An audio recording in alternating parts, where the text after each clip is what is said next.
Hola,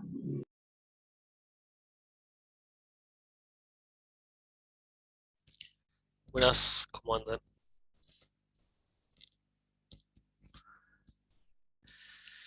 Bien, voy a ir arrancando, ya son las 8.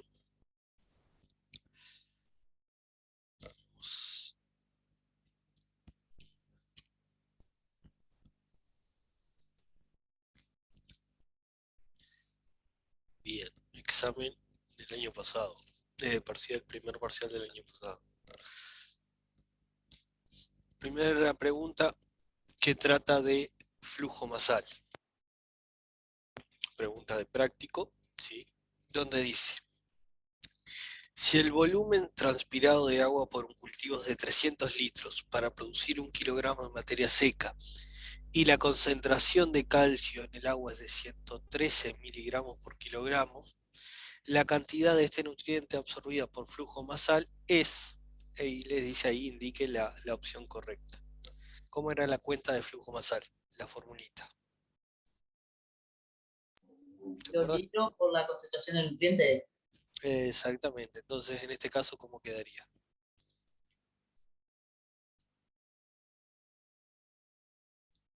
¿Qué les parece?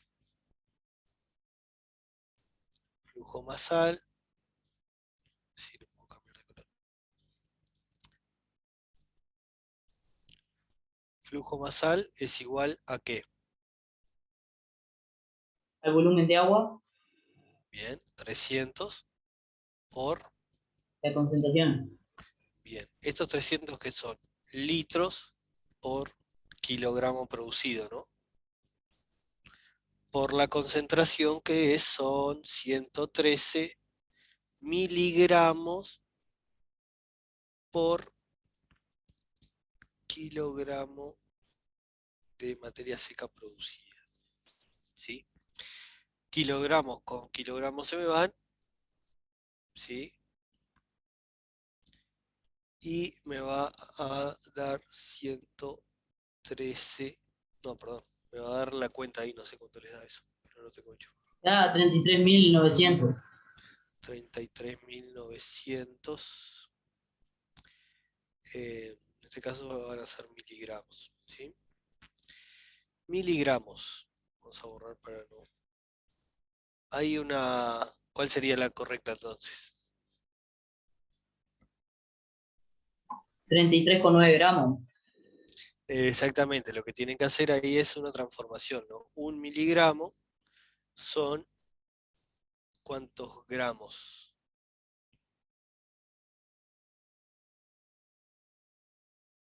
¿Qué les parece?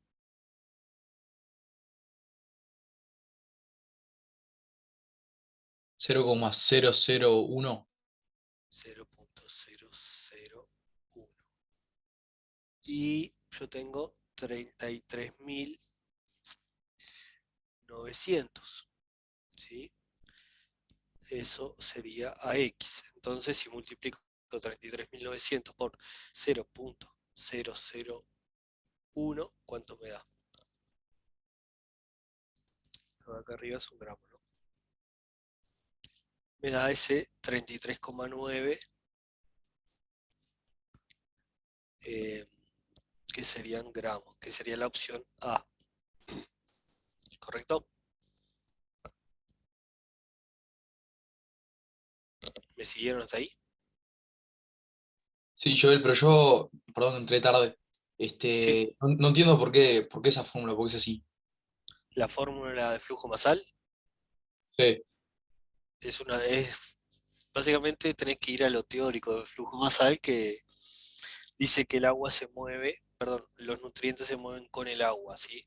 La fuerza impulsora, la fuerza motriz es la transpiración de las plantas. Entonces, sabiendo cuánta agua transpira para producir 1 kilogramo de materia seca y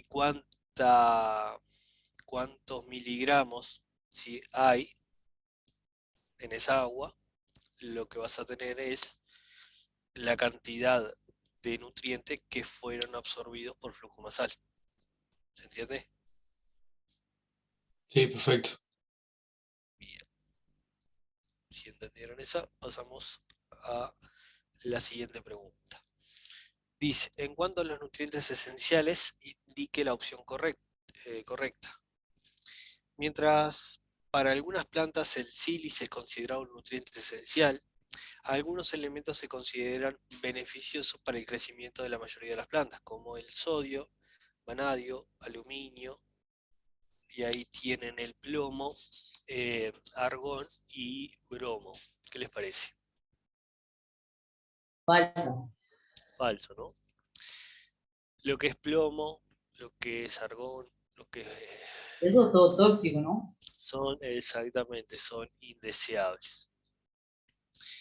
La B, la clasificación de los nutrientes en macronutrientes primarios, NPK, y macronutrientes secundarios, calcio, magnesio y sodio, no se basa en las cantidades requeridas por las plantas, sino que en la probabilidad de que estos nutrientes sean deficitarios. Y esa es falsa también, ¿Por qué? porque el sodio no es secundario, es el azufre. Exactamente, sería el azufre, ¿no?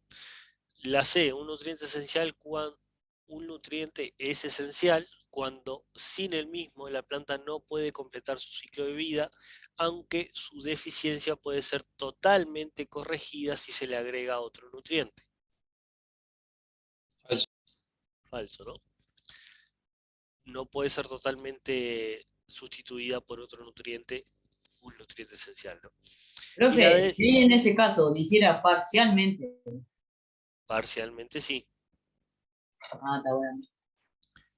Los nutrientes esenciales para la mayoría de las plantas son macronutrientes primarios, NPK, los macronutrientes secundarios, calcio, magnesio y azufre, y los micronutrientes boro, cloro, cobre, hierro, manganeso, molibdeno y zinc. Esa sería la correcta, ¿no? Sí. Bien. Con respecto al nitrógeno, indique la opción correcta. El amonio es una de las formas minerales de nitrógeno presente en el suelo. Algunos de los posibles destinos de esta forma de nitrógeno son ser asimilado por los microorganismos, fijado por las arcillas, perdidos por volatilización y perdido por desnitrificación. ¿Qué les parece? Para mí que no, ¿Por qué? porque la desnitrificación no es del amonio. Exactamente. Parte B. El nitrato es una de las formas inorgánicas del nitrógeno mineral presentes en el suelo. Algunos de los posibles destinos de esta forma de nitrógeno son ser asimilado por los microorganismos, ser absorbido por los cultivos o perdido por volatilización. Para mí no, ¿Por qué? y porque no es asimilado por los microorganismos. ¿Y qué otra cosa tenés por ahí también?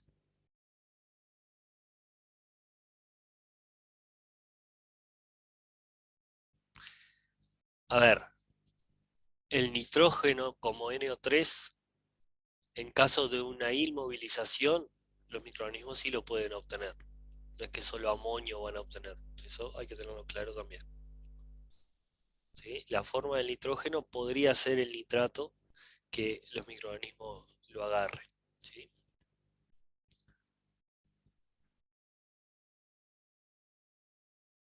¿Qué es la volatilización? ¿Qué proceso es? ¿Y a quién afecta?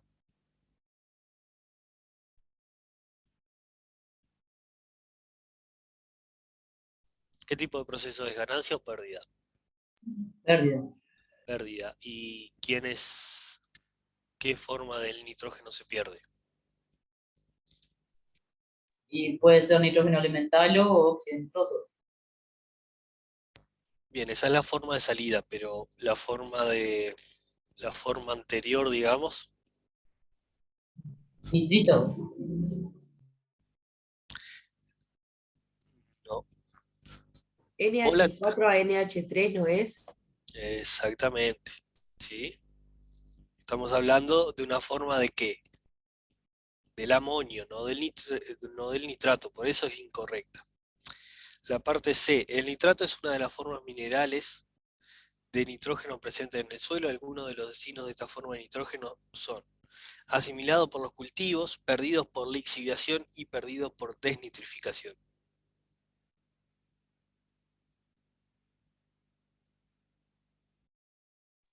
Para mí esa es la correcta.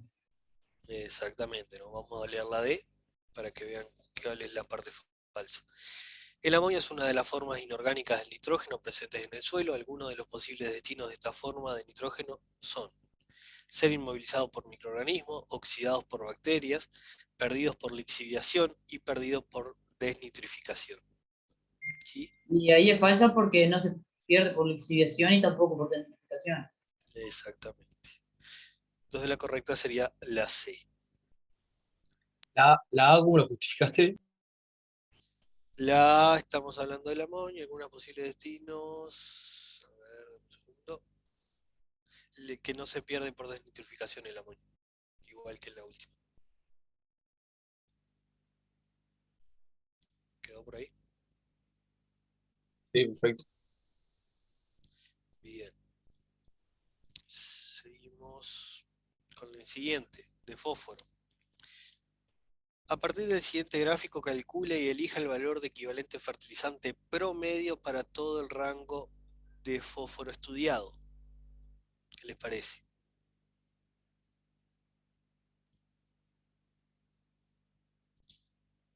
¿Cómo harían eso? Yo en esa le hice para el intervalo, pero en realidad no te pide. Bien, ¿para qué intervalo lo hiciste? Hice para el de 80 a 170. Bien, pero eso no te lo pide, ¿no? ¿Qué dice la pregunta? Vi todo el rango, Todo el rango, entonces, ¿qué tienen que hacer? de 4 a 22. De 4,22 y de 0,40, ¿no? Entonces, con 240 kilogramos de P2O5, ¿cuántas partes por millón de fósforo disponible aumentamos? 18. 18, ¿no? Una parte por millón sería X, que les da 13,3, ¿no? ¿Puede ser?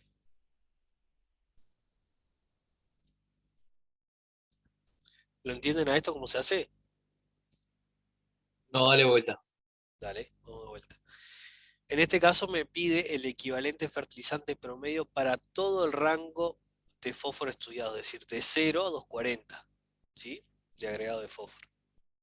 Entonces yo digo que con el agregado de 240 kilogramos de P2O5, pasamos de 4 a 22 partes por millón de fósforo disponible, es decir, aumentamos 18, 22 menos 4.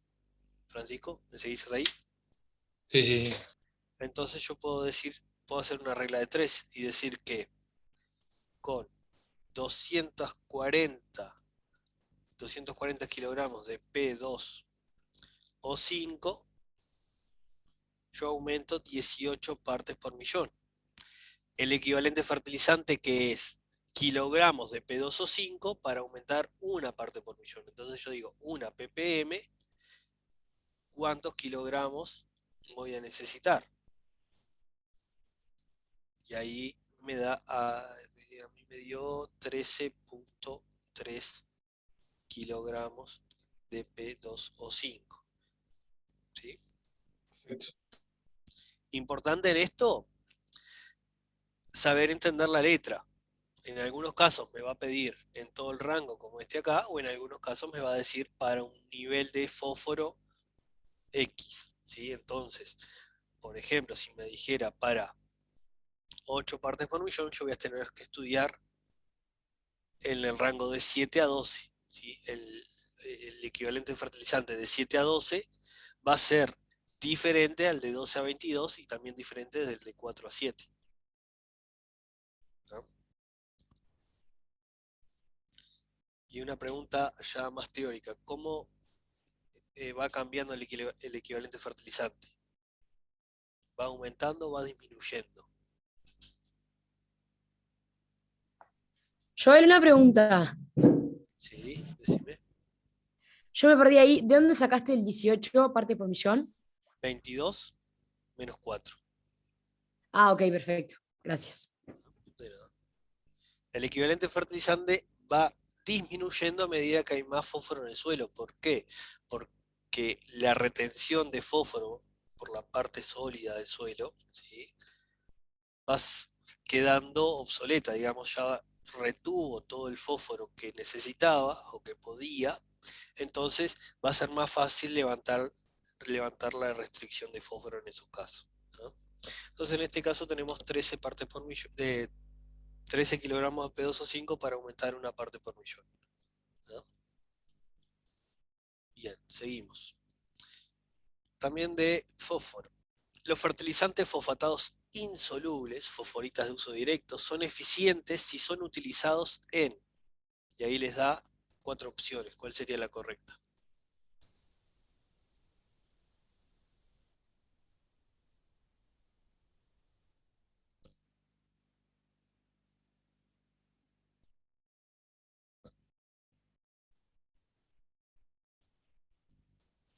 La D, La D, exactamente, cultivos perennes y suelos ácidos. Estamos hablando de fosforitas de uso directo, ¿no? O lo mismo que decir fertilizantes fosfatados insolubles.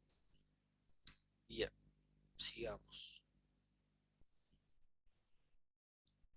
Eso era Lo- porque demoraba en actuar al ser insoluble. Exactamente, y necesita suelos que la solubilicen como son los suelos ácidos. Bien. Práctica de encalado. Un factor importante para determinar los efectos del encalado es el poder tampón o buffer del suelo para pH, el cual es menor cuanto mayor es el contenido de materia orgánica del suelo.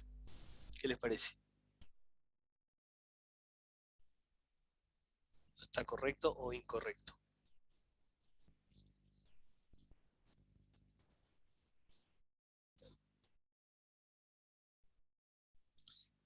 A mayor contenido de materia orgánica, ¿el poder buffer aumenta o disminuye? aumenta. Aumenta, ¿no? Entonces, es incorrecta. O dice menor. ¿Sí?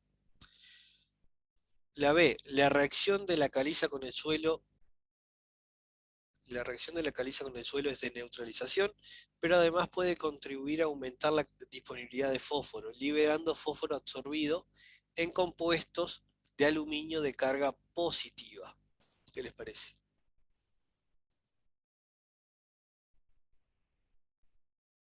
Piensen en cómo está el fósforo en el suelo.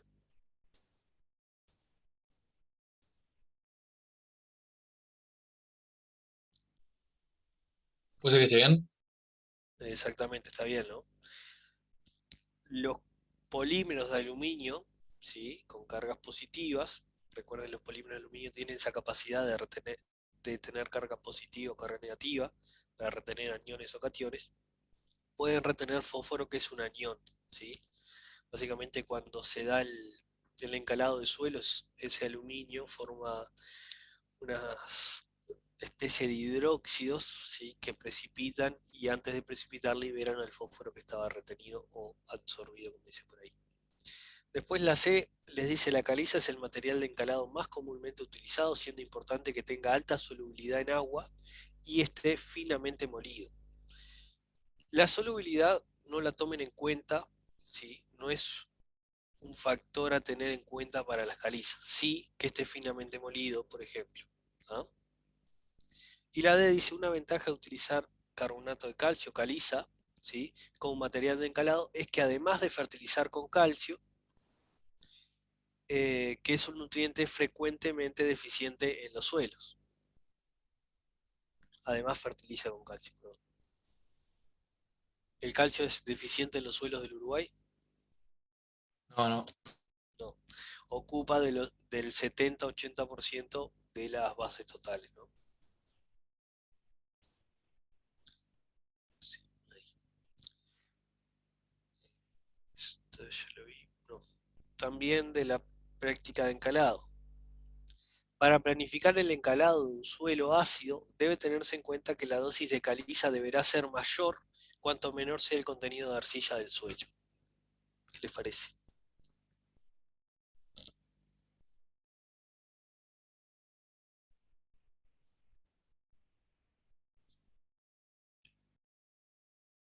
¿Está bien? ¿No debería ser menor? Debería ser menor porque cuanto menos arcillas hay menos coloides, ¿sí? Hay menos posiciones de intercambio donde pueda tener el aluminio, por ejemplo, ¿sí? O algún ion ácido. Los efectos de encalado duran varios años, aunque lentamente se va revirtiendo el efecto y se necesita encalar nuevamente con una dosis menor.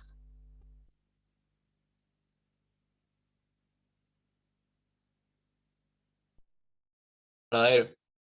Verdadero, exactamente. La C dice cuando se agrega carbonato de calcio en un sistema de siembra directa que no permite su incorporación, debe esperarse algunos meses para que se lixivie en el perfil. Generalmente no se da tanto la lixiviación, sino que se da la pérdida, digamos, por escurrimiento del agua, ¿no? Y la parte D dice la dolomita se usa como material de encalado cuando además de ser ácido el suelo tiene déficit de potasio. La dolomita, ¿qué aportaba? Además de calcio. Magnesio, ¿no era? Magnesio, exactamente. Sí, entonces por eso está correcta.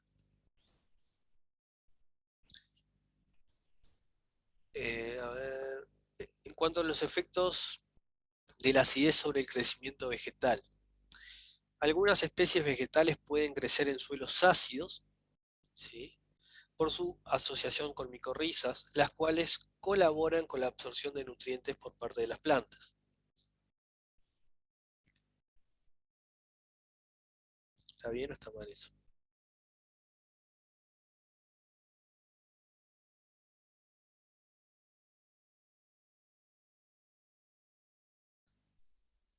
Esa es la correcta, ¿sí?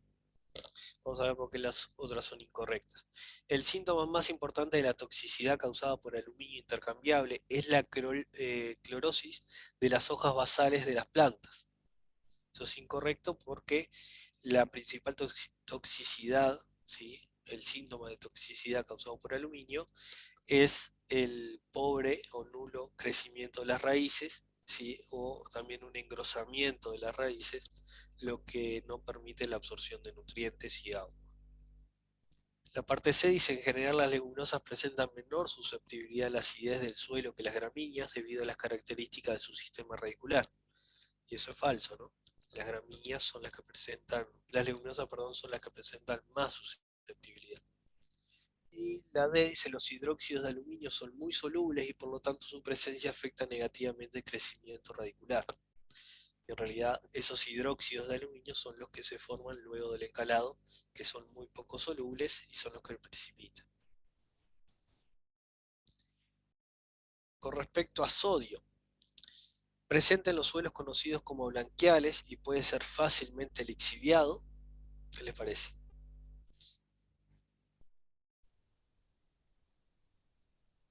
¿Está bien o está mal?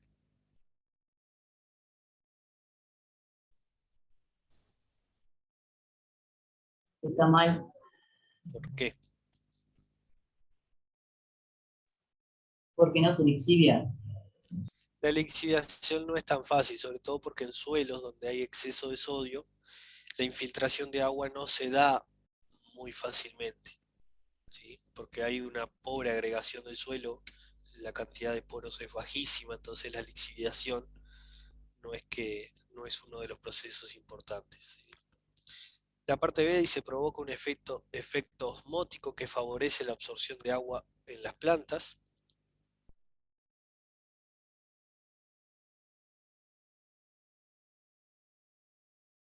Profe, no, es al revés. El efecto osmótico sí lo hace, pero lo que hace es disminuir, ¿sí? O limitar la absorción de agua, ¿no? Básicamente el sodio, cuando llega a la superficie radicular, compite, ¿sí? Con la raíz por el agua, entonces absorbe menos. La C dice sustituye al potasio en las arcillas de tipo 2,1. ¿Qué les parece?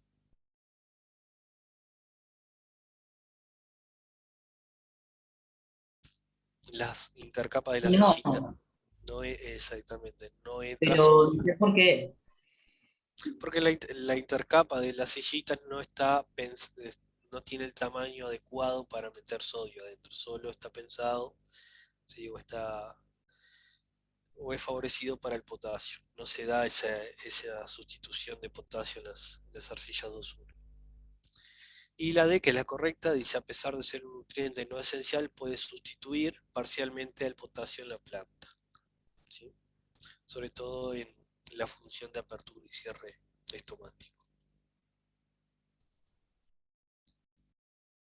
Bien. Con respecto al potasio, indique la opción correcta. Dice: aunque en el suelo el contenido de potasio en forma intercambiable es generalmente menor al de los otros cationes, las plantas lo requieren en cantidades similares a la del nitrógeno, el cual también es un macronutriente primario.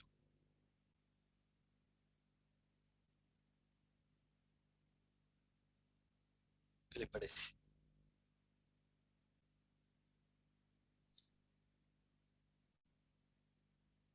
¿Verdadera o falsa?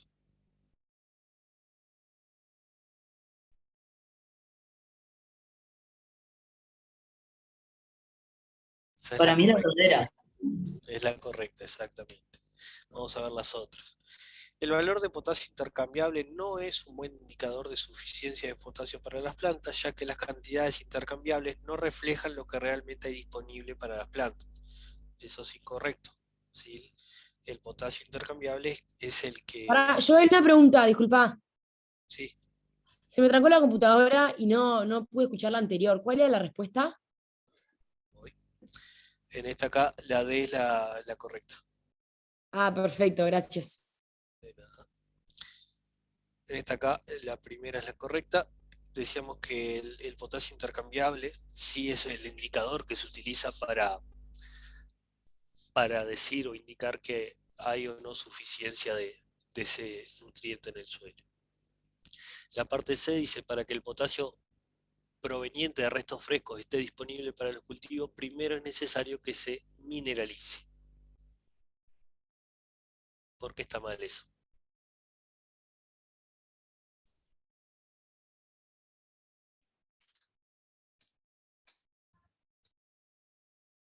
¿Qué significa mineralizar? Porque no está, Y está no, formado muy orgánica. es inorgánico.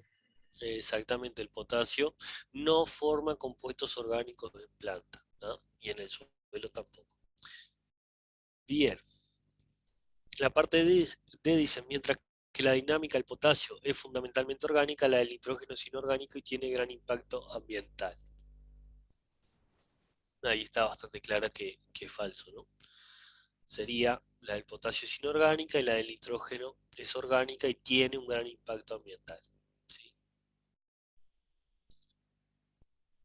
Con respecto a nitrógeno, debido al riesgo de pérdida de nitrógeno por volatilización, se aconseja no utilizar fuentes amoniacales, especialmente en cultivos inundados como es el arroz.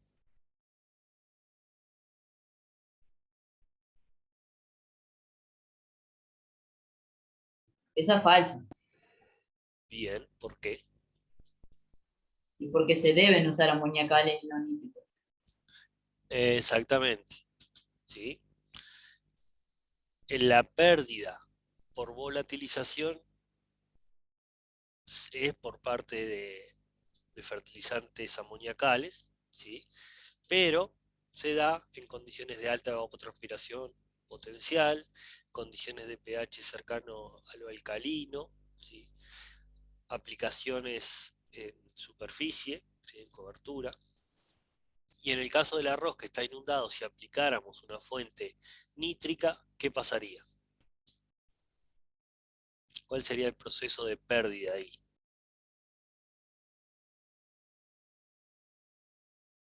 Desnitrificación.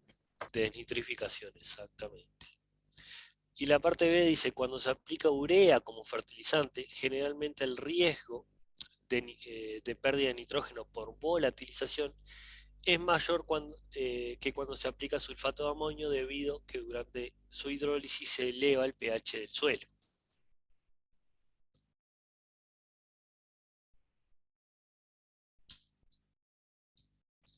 ¿Qué les parece? ¿Está correcto eso o está mal?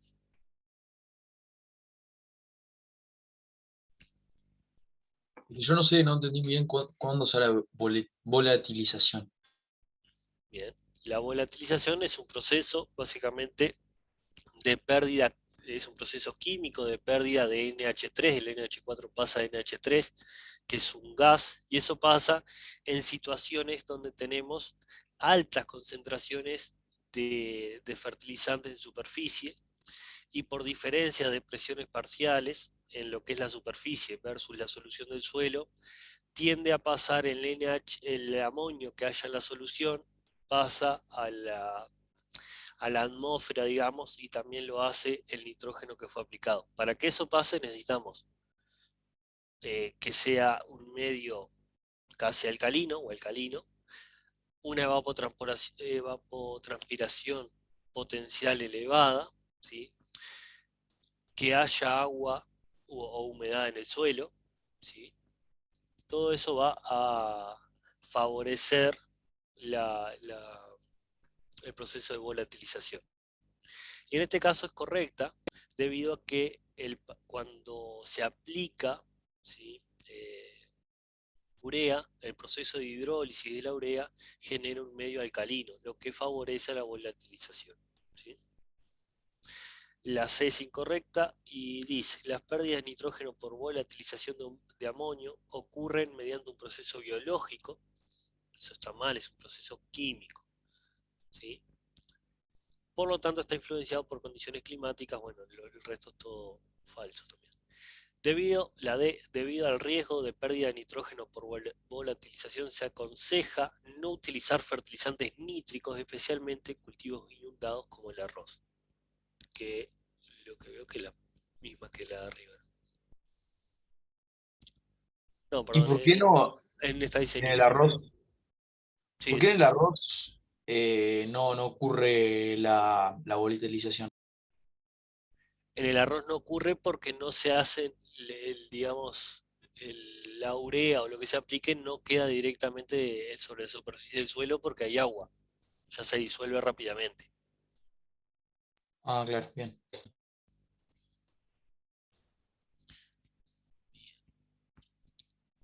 Pregunta de nitrógeno.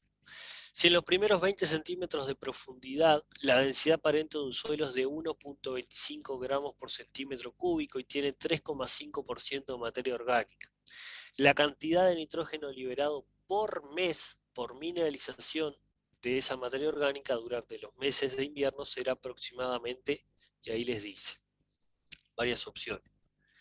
Vamos a ver este ejercicio. Este ejercicio es de cálculo, ¿sí? No es difícil, pero tienen que sabérselo las cuentas, ¿no? Lo primero que tienen que calcular ahí es, ¿qué cosa? El peso de una hectárea. Peso de una hectárea, ¿no? Peso de una hectárea de 0,20 metros, ¿sí? Los primeros 20 centímetros, por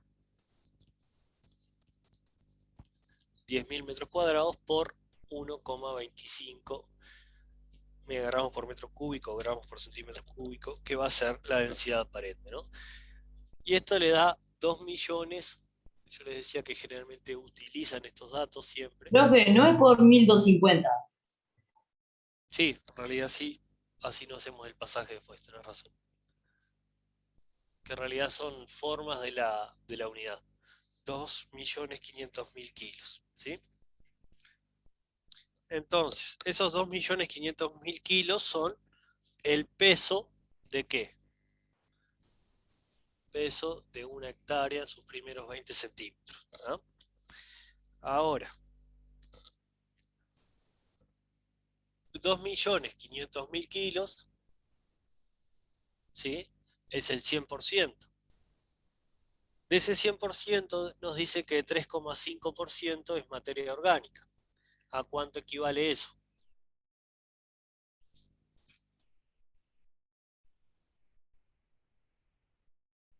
87.500.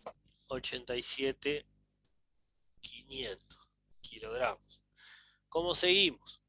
Nosotros sabemos, o tienen que saber, que la materia orgánica presenta 58% de carbono. Entonces yo digo 87.500 kilogramos de materia orgánica es el 100%. El 58% sería X, que no sé, 50.750 puede ser que lo hice hoy, ahora no me acuerdo. Soy María Eugenia, ¿vos lo hiciste?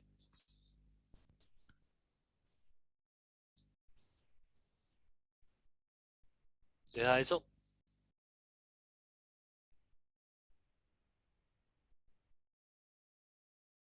Sí. Sí, perfecto. Entonces, esto es carbono. La relación carbono-nitrógeno es de 10:1. ¿Sí? Entonces, 50.750 me va a dar X kilos de nitrógeno. Sería 5.075 kilogramos de nitrógeno.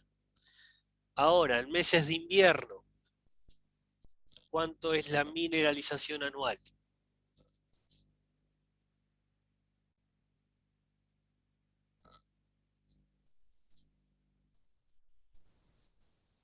¿Qué les parece? ¿Cuánto es la mineralización de la materia orgánica en invierno? ¿Qué porcentaje se mineraliza? 2%. 2%. Entonces le hago el 2% a esto. No sé cuánto les da eso. Por 0.02.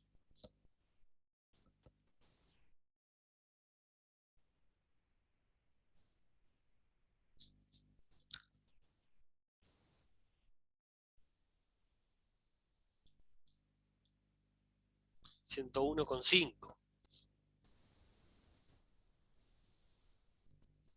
101,5 kilogramos. ¿Qué esos 101,5 es la respuesta?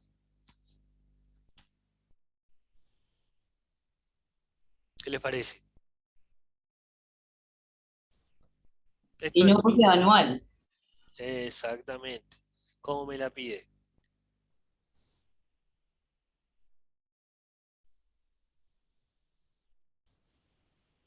Me dice mensual, ¿no? Entonces hago 101,5 dividido 12, ¿y cuánto les da? 8,5. Bien. 8,5 kilogramos de nitrógeno, que sería la mineralización mensual, que sería 8 en la respuesta que tienen por ahí, ¿no? ¿Queda claro eso? Sí, yo tengo preguntas. El Sí, decime. 58% del carbono, Fijo, ¿te lo da la letra? siempre. No, tenés que saberlo y es fijo. Fijo, bien. Y después el 2% de abajo que multiplicás por 5.075. Fijo, es mineralización en invierno, 2%.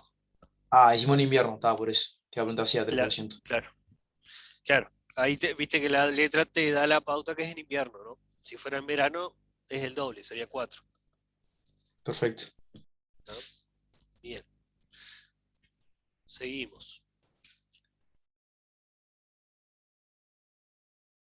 ¿Qué pusiste abajo? 8,5, ¿qué? No llego a leer porque me tapa. 8,5, mineralización mensual. Perfecto. Bien, seguimos. Otra cuenta. Les dice, si la masa total de la materia seca de un rastrojo de un cultivo de maíz son 8.000 kilogramos por hectárea, esta la hicimos ayer, y tiene un porcentaje de nitrógeno de 0,51, asumiendo que los restos frescos tienen 40% de carbono, que el 66% del No estaba mostrando. A ver, voy de vuelta. Este fue el que hicimos ayer, ya se lo muestro. Ahora sí. Si la masa total de la materia seca al rastrojo de un cultivo de maíz es de 8.000 kilogramos por hectárea y tiene un porcentaje de nitrógeno de 0,51, asumiendo que los restos frescos tienen 40% de carbono y que el 66% de carbono es respirado, y que la relación carbono-nitrógeno de la flora microbiana es de 10:1, la inmovilización bruta de nitrógeno es aproximadamente, y les dice que elijan una opción. ¿Cómo hacen eso?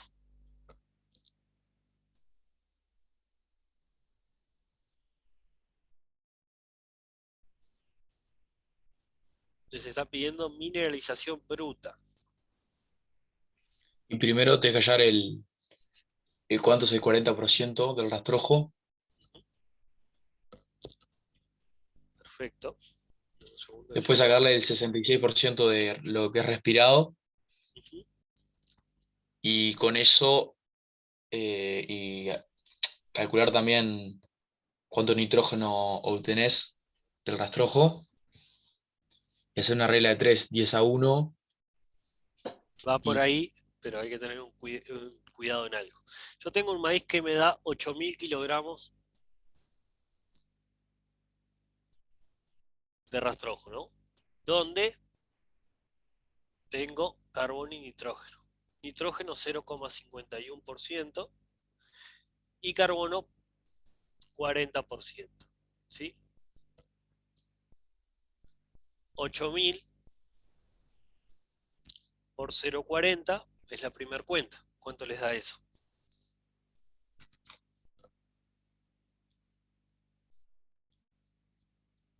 $3.200.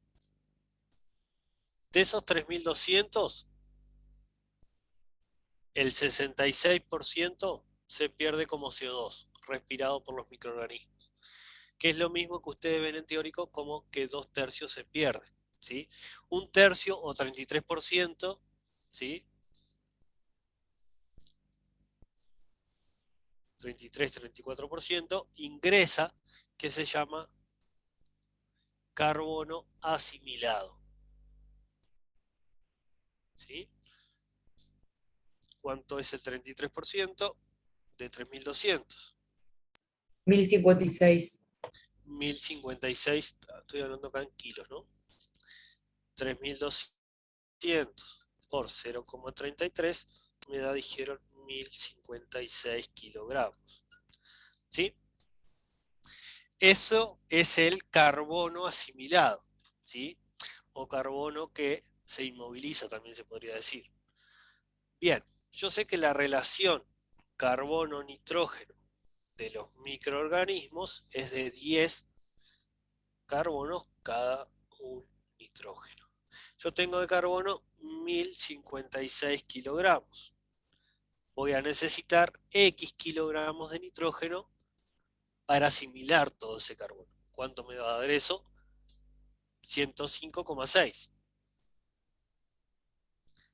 Este 105,6 es la respuesta. Esto se llama inmovilización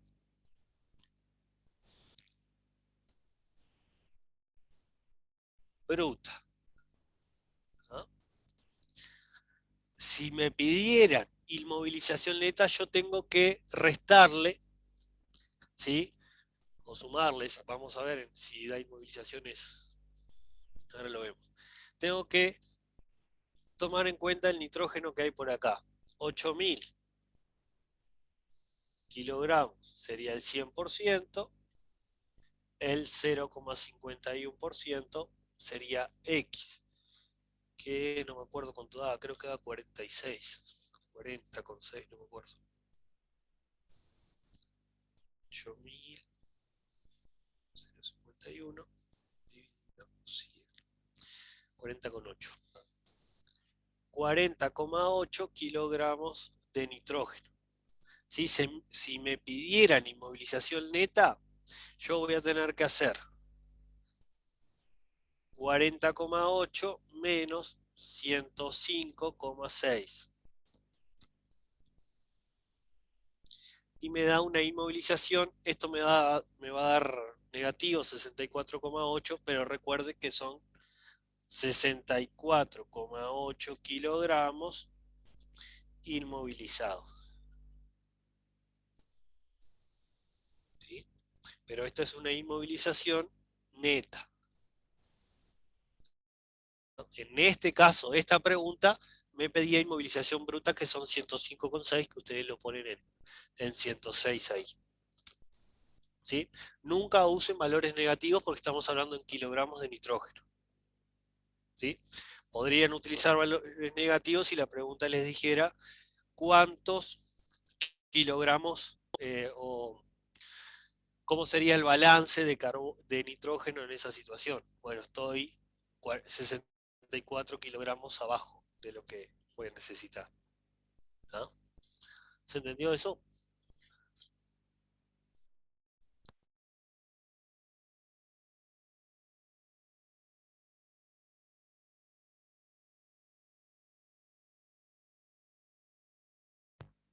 Si lo entendieron, seguimos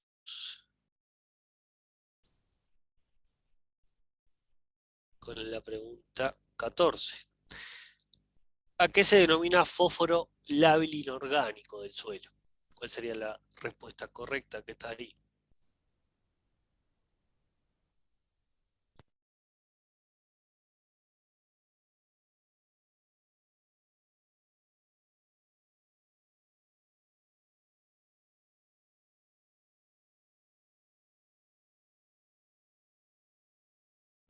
¿Les parece?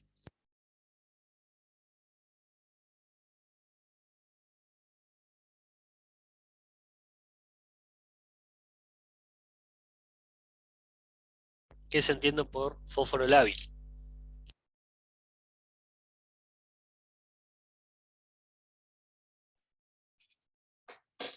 Es el fósforo que no está directamente disponible para las plantas, pero sí está como, no sé, no me sale la palabra, pero para reponer en la solución. Exactamente. Exactamente, es el que repone la solución, ¿no? Entonces, ¿cuál sería la respuesta correcta? La C. La C, ¿no? Entonces, se denomina fósforo lábil inorgánico a la fracción del fósforo que repone a la solución cuando la concentración baja. ¿Ah?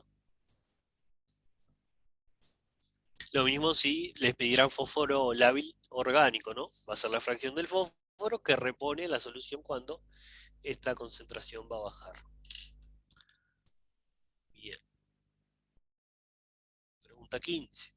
O 15 la anoté yo ahí. Con respecto a fósforo, suelos alcalinos fijadores de fósforo se asocian en general a niveles altos de ¿qué?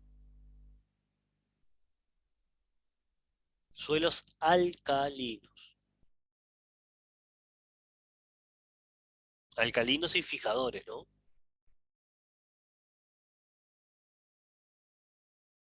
¿Se acuerdan cuáles eran los tres componentes o cationes que fijaban el fósforo?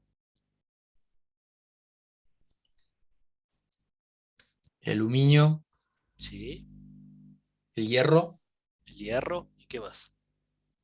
y el calcio, ¿será? Y el calcio. Y en suelos alcalinos, ¿cuál va a estar? El ¿Cuál o calcio. cuál? El calcio, ¿no? Entonces la disponibilidad de calcio va a ser el que determine la fijación de fósforo en ese tipo de suelo, ¿sí? Mayor cantidad de calcio, la fijación va a ser mayor, ¿no? Ah, yo pensé que era óxidos de hierro y aluminio. No, porque la pregunta que dice, suelos alcalinos, eso que vos decís es en suelos más ácidos, ¿no? Ojo que tenía una trampita la pregunta ahí.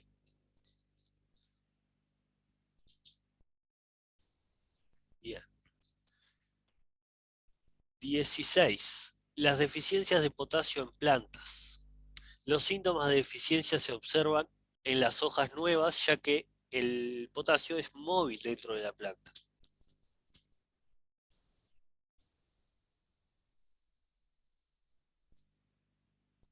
¿Qué les parece?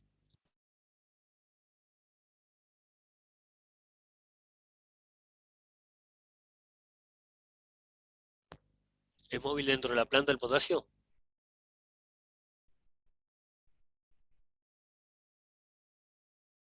En No, planta sí. Dentro de la planta es móvil, no, perfecto. no, dentro de la planta es móvil, sí.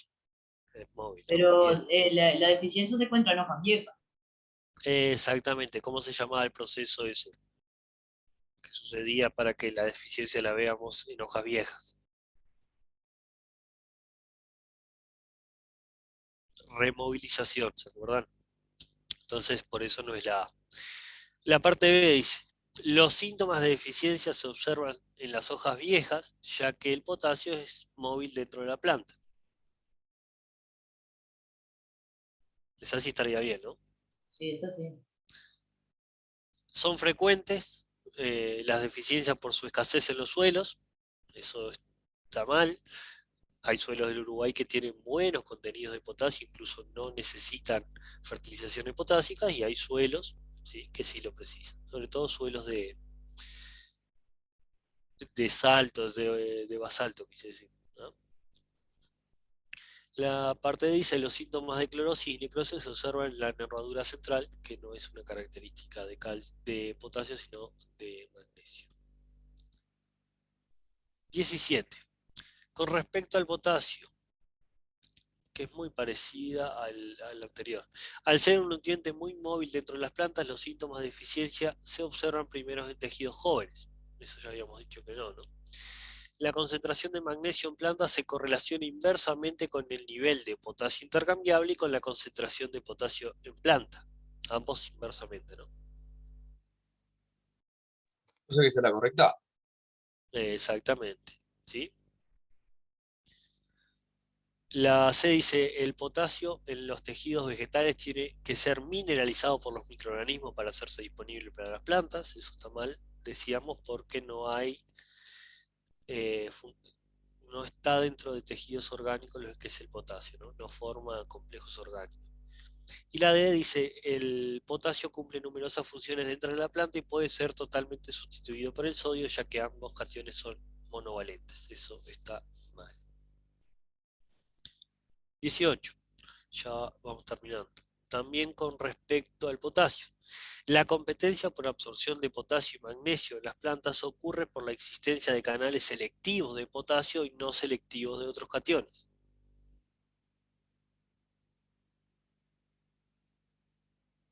¿Está bien o está mal eso?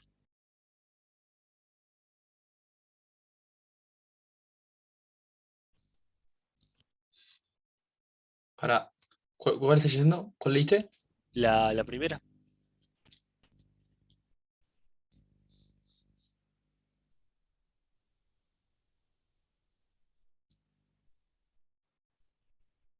Sí, Está está correcto. correcto, ¿no? Sí. Perfecto.